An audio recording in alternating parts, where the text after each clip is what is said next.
SHTF and Mama. Welcome back to my channel. If you're new here, I talk about all things preparedness, but especially I take you along as I prepare with my family with special needs, dietary restrictions, and health issues. So welcome. Today I'm going to talk about preparedness, but not just long term, right? So preparedness is being prepared for what may come or what you know will come. But it's not always about long term. Sometimes it's just being prepared for the week. So I already talked to you about how I prepare my van for the week on the weekend, how I pack it up and clean it out. And so today I was going to talk to you about what I do to prepare my food for the week. So what I do first is I look at my calendar and I see what's happening, what's coming up that week and what's happening. And that way I'll know if I have time to cook a full dinner or if I might need to use something else like a crock pot or an instant pot or something like that. And so then I just kind of plan my meals out roughly. I don't do it too carefully. I try to be flexible, but I have a general idea of what I'm going to make that week. And then I pull out the meat that I need from my freezer, or I put whatever we need meat-wise on my list. And then I make my grocery list and I either order it through ClickList so I could just go pick it up, or I go to the store for it. It just depends on what's going on and how much time I have. So I do that, and then I get it home, I get it put away, hopefully. Sometimes it hangs out for a bit to stuff that doesn't have to be refrigerated. And then on the weekend, I try to take time to prep food for the week.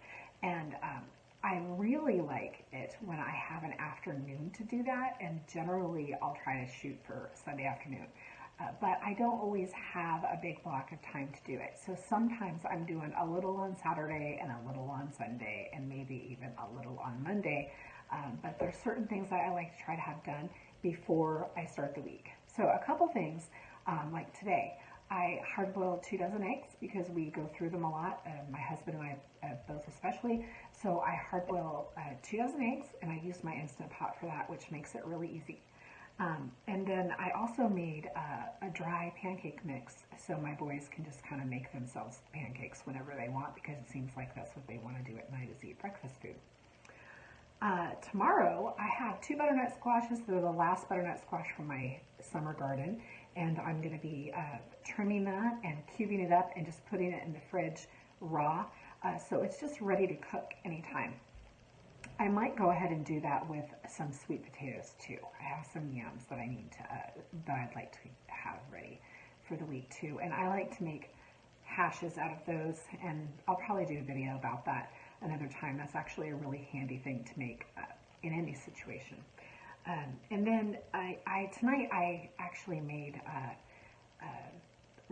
like a fajita chicken and onion rice bowls for dinner, and I made extra, so I actually don't have to cook tomorrow.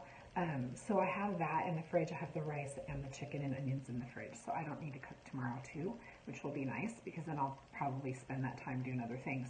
I'm hoping to get to make some muffins and maybe a couple other things. I'll prep some carrots and some celery to eat with dip this week. That may be all I get done, we'll see.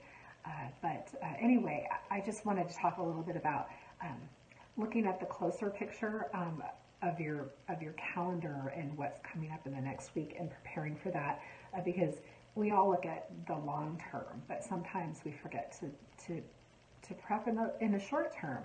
And preparing your food ahead of time and kind of having a plan, even if it's not exact, it saves you some time, it saves you some money, and it saves you some stress, because if you have a plan for dinner, if you have a plan of what everyone's going to eat, it just makes things go a little smoother, and it makes you a lot less stressed out.